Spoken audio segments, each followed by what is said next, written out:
Ya. Batuk sekarang. Batuk itu yang paling umum adalah batuk pilek, betul tidak?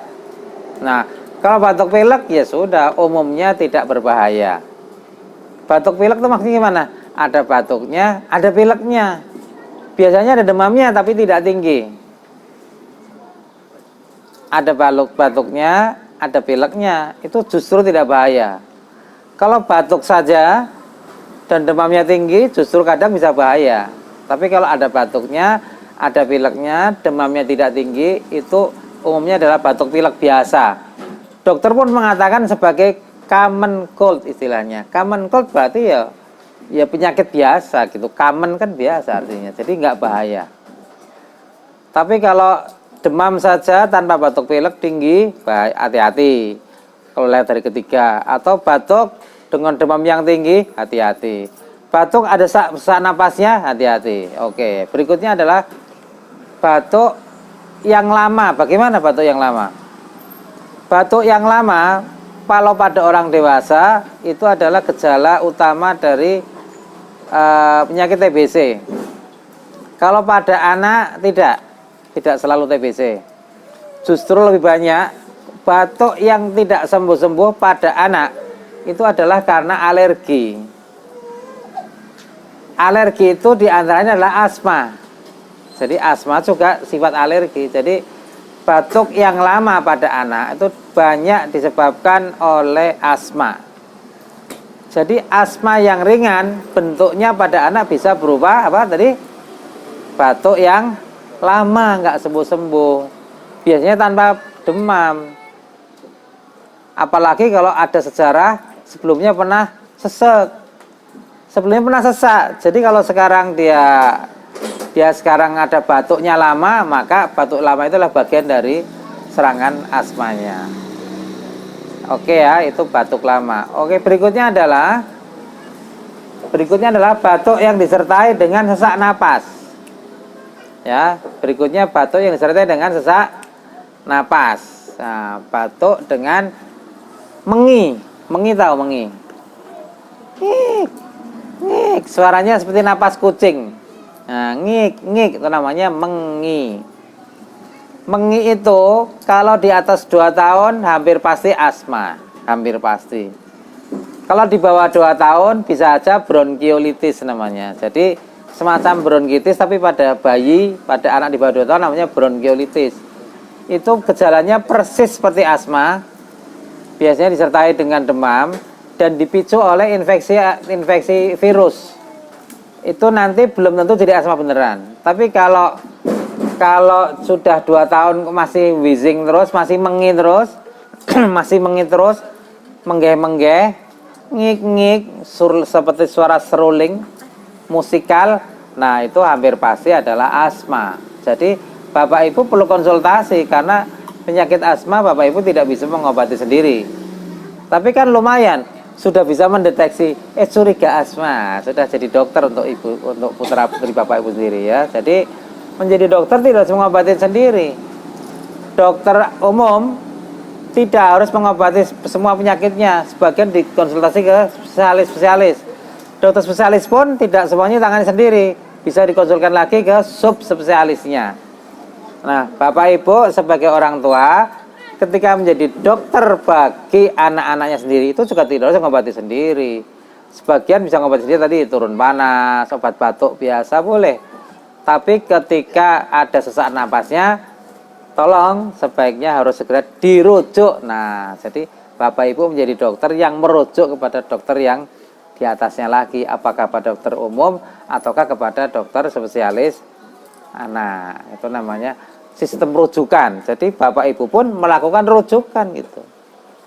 Oke, berikutnya adalah batuk yang disertai dengan demam tinggi. Tadi sudah saya singgung sedikit ya. Itu juga sesuatu yang perlu dapat perhatian ya. Mungkin bronkitis, mungkin pneumonia ya. Nah, itu harus buat perhatian. Jadi kalau demamnya tinggi lebih baik periksa.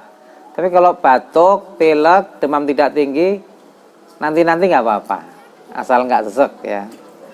Oke, kita lanjutkan ya. Berikutnya, apakah batuk atau sesak napas dipengaruhi oleh asap. Sekarang lagi trending ya, karhutla. Apa itu karhutla? Kebakaran hutan dan lahan. Karnya bisa kebakaran, bisa juga pembakaran sebenarnya. Ya, bisa itu pengaruh. Bisa juga pengaruh asap rokok. Atau apa? Obat nyamuk bakar. Atau kayu bakar di dapur yang masih pakai kayu bakar ya. Ya, pembakaran hutan. Itu semua bisa berpengaruh terhadap penyakit ISPA. Bisa pengaruh terhadap batuk, bisa pengaruh terhadap asma. Banyak penelitian yang sudah melaporkan bahwa kekambuhan asma itu dipengaruhi oleh adanya asap rokok maupun asap kayu bakar. Jadi Bapak Ibu, mari kita menyadari itu. Lalu yang paling bagus kalau tidak merokok. Tapi andai kata ada yang belum bisa meninggalkan rokok, jangan merokok di dalam rumah ya, supaya anak-anak kita sehat. Karena apa? Kita tahu bahwa perokok pasif itu juga berbahaya sebagaimana perokok aktif. Perokok pasif adalah orang-orang yang mendapatkan apa? Asap rokok dari orang yang aktif merokok, itu namanya perokok pasif. Sama, bisa menjadi terkena bahaya. Lebih parah lagi, kalau orang dewasa merokok, mungkin dia baru merokok mulai usia dewasa. Tapi ketika dia merokok di rumah, berarti anaknya merokok sejak masa anak-anak. Bisa lebih awal dia terkena asma, lebih awal dia terkena bahkan kanker, naudzubillah min dzalik. Karena dia sudah sejak bayi kena merokok, seolah-olah merokok karena dia bapaknya merokok di dalam rumah misalnya. Maka mari kita sadari itu dan kita hindari ya. Oke, next. Sekarang obat batuk. Obat batuk seperti apa yang boleh diminum? Sekali lagi ini pengertiannya adalah kalau tidak ada tanda bahaya umum ya. Kemudian tidak ada, berarti tidak ada sesak napas, tidak ada kejang ya, tidak ada sesak napas yang berat ya, tidak ada kejang, berarti nggak apa-apa, boleh minum obat dulu. Tapi obatnya seperti apa? Sebaiknya Bapak Ibu kalau minum obat batuk pada anak-anak jangan yang mengandung. Nanti Bapak Ibu kita biasakan kalau mau minum obat atau beli obat, biasakan isinya itu apa gitu. Jangan hanya lihat mereknya, jangan lihat gambarnya. Obat batuk yang gambarnya anak payungan itu, jangan itu. Tapi isinya apa? Hati-hati. Kalau di dalamnya ada dextrometorphan misalnya begitu, jangan dipakai untuk anak-anak. Itu hanya boleh pada orang dewasa. Misalnya begitu, salah satu petunjuknya ya. Oke, kita lanjutkan. Obat asma boleh nggak untuk obat batuk? Dokter kadang-kadang menggunakan obat asma seperti salbutamol untuk mengobati batuk. Apakah boleh? Boleh, yaitu untuk obat, terutama untuk obat batuk pada batuk yang banyak dahaknya. Nah, itu obat asma seringkali membantu untuk mengencerkan dahaknya. Jadi jangan takut kalau dokter kok ngobati pakai obat asma ya, padahal anak saya bukan asma. Kadang-kala memang diperlukan. Itu. Lalu apakah Bapak Ibu juga boleh pakai sendiri? Mas, di rumah masih ada salbutamolnya. Boleh nggak pakai? Boleh. Asal tadi pasiennya, putranya itu tidak sesak berat. Mungkin batuknya ngikil, banyak dahaknya, sesak napas ringan banget. Oke, sebelum ke dokter minum itu dulu boleh. Berikutnya adalah obat oplosan. Bagaimana obat oplosan itu? Obat oplosan maksudnya adalah obat yang dibuat dengan cara mencampurkan bahan yang kering dicampur dengan air. Nah, setiap obat oplosan seperti itu, apakah antibiotik atau obat batuk, hanya bertahan maksimal 1 minggu. Jadi tidak boleh diminum kalau sudah lewat 1 minggu. Kalau udah 1 minggu buang. Ya, dilempar. Katanya dilem biru. Dilemparkan, ganti yang baru. Ini bicara tentang obat yang sudah kadal luarsa ya. Ada kadalnya.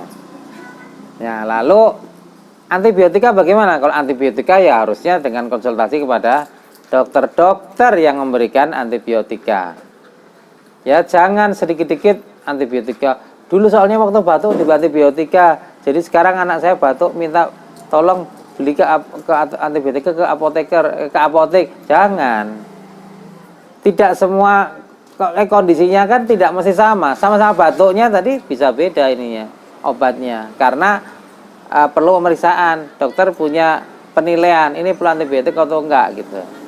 Baik, kita lanjutkan ya.